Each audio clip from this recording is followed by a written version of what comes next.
I'm Lauren Green, and you're in the strategy room. Add another Republican to the race for the White House as Jeb Bush officially jumps into the 2016 presidential contest today. In a video released over the weekend, Bush touted his executive experience as a two-term Florida governor, touching on several economic and social issues. But as the race moves along, will his time as governor help or hurt his chances? Here with reaction are political strategist Taryn Rosenkranz and Katrina Pierson. Welcome to you both. Hi, Great to be here. Thanks for having us. All right, Katrina, let me start with you because Jeb Bush now is officially running for president. So what will his strategy be in the initial few weeks? Well, I think what he's going to do is he's going to try and position himself to be an outsider, which is going to be very difficult. We've seen him in speeches prior to his announcement sort of say, I'm my own man, trying to not connect himself to his family. And it's going to be very difficult for him, considering how he's hired at least over a dozen of the Iraq war architects on his own campaign. But he's going to try to position himself as a conservative governor running from the outside of D.C., and that's not going to work. Yeah, and Taryn, what do you think? What will his strategy be these initial few days?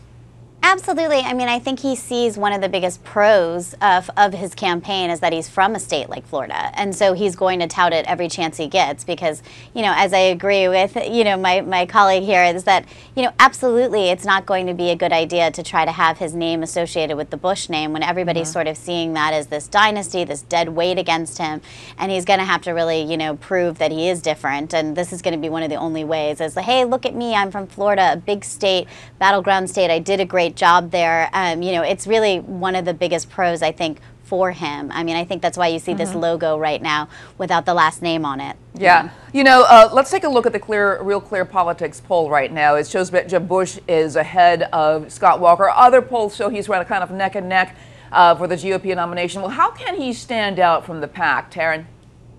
Well, I think, you know, one of the biggest ways he's going to have to stand out is by kind of capturing excitement early on. And interestingly enough, we haven't seen this sort of big push through the pack where he's going to have to be the one that says, I'm the only one who can take on Hillary. I'm the only one who can really win this. And I feel like, you know, his strategy is going to have to be proving that. And the only way to prove that really is to also disassociate himself with sort of the dead weight of the Bush name and this dynasty and this whole idea. So it's going to be interesting how he's going to break out of that. But I think we're going to have to see some big speeches, big ideas, you know, and not just touting the past, but really showing something he can do moving forward. You know, Katrina, if you watch the video of his saying that he's running for governor, I'm sorry, for president, it looks almost very Reagan-esque, you know, with giving people positive feelings about their country and about moving forward. Is this actually part of the strategy that will help him? Well, it is a part of the strategy, and I think with that it's going to have to come a message because he's truly going to have to dig in and position himself as someone who can go out there and fight for the base. So other than just having the message, he's going to have those ideas that are going to inspire people because the Republican base is not a monolithic vote. He's going to have to give people a reason to support him over the others that they're very enthusiastic about. And, you know, Taryn, the whole idea is that he's promoting his time as Florida governor. Will it help or hurt him during the race, particularly his position on immigration?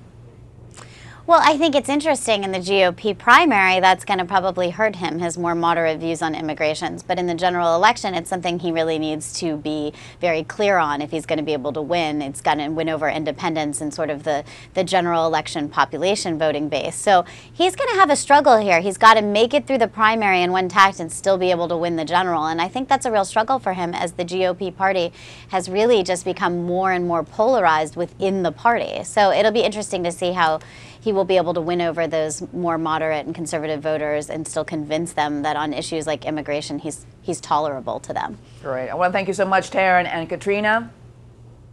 You want to check out foxnews.com for more on the 2016 presidential race. I'm Lauren Green, and thanks for watching.